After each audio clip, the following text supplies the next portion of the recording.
Pechay na naman ang akin lulutuin ngayong tanghalian, guys. Na may itlog yan. Papakita ko sa inyo kung paano lutuin, guys. Yan.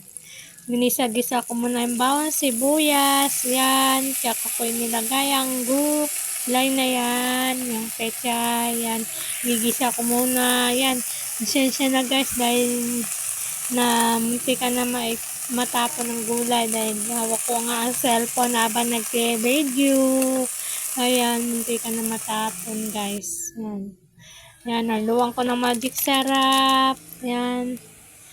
Para lumasa, magkaroon ng lasa. Maging masarap. Yan. Papaulam ko sa aking mga anak.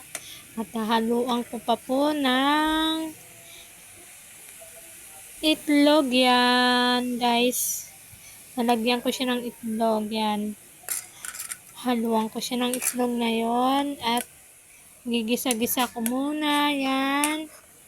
Yan ang ulam ko sa mga anak ko. Yan. Pechay na may itlog. Yan. Guys, ngayong araw. Yan.